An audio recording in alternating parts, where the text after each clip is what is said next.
Hi అండి. నేను ఉండ్రాళ్ళు అయితే చేశానండి. వినాయక చవితి వచ్చేస్తుంది కదండి, అందుకే ఎక్కడ మంచి స్మెల్ అయితే వస్తుంది. నాకు ఇష్టమైన ఉండ్రాళ్ళు అయితే మా వాళ్ళు చేశారని వినాయకుడైతే పేట దగ్గరికే వచ్చేసి ఉయ్యాలూగుతూ అయితే చక్కగా ఆరగిస్తున్నారు. చూస్తున్నారు కదా, మీకేమనిపించిందో కామెంట్ అయితే తెలియజేయండి. ఇలాగ శనగపప్పునైతే ఒక 4 గంటలు అయితే నానబెట్టుకోవాలండి.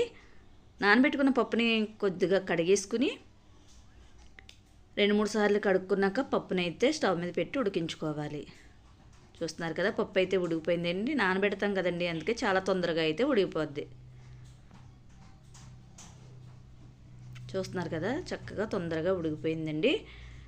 ఉడికిపోయిన పప్పులో బెల్లం అయితే వేసుకోవాలండి. అరకప్పు వాటర్ తీసుకున్నానండి. కప్పు పిండికి అరకప్పు వాటర్ తీసుకున్నాను. బెల్లం వేస్తాం కదండి, అది కొద్దిగా వాటర్ లాగా అవుతుంది కాబట్టి సరిపోద్ది. బెల్లం కరిగిపోయాక ఒక కప్పు పిండిని అయితే వేసుకోవాలండి. వేసుకున్నాక వెంటనే కలపకండి, ఒక 5 నిమిషాలు అలాగే ఉడికించండి.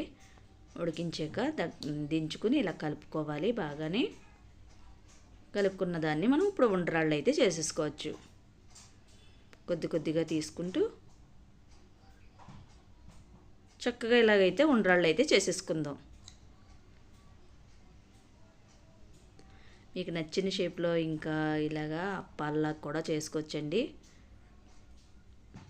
మనకు తెలుసు కదండి, వినాయకుడికి ఇవంటే చాలా ఇష్టమని. ఉండ్రాళ్ళు చిన్న చిన్నవి ఇలా చేసుకుని దండ కూడా గుచ్చుతారు. ఒక 9 కానీ 5 కానీ మన ఇంట్లో చిన్న వినాయకుడిని పెట్టుకుంటాం కదా, చక్కగా ఇలాగైతే చేసుకుని కిందన గిన్నెలో కొద్దిగా వాటర్ వేసుకుని మీదన ఇలాగ జాలి గిన్నె ఉంటే పెట్టుకుని అందులో వేసేసుకోండి.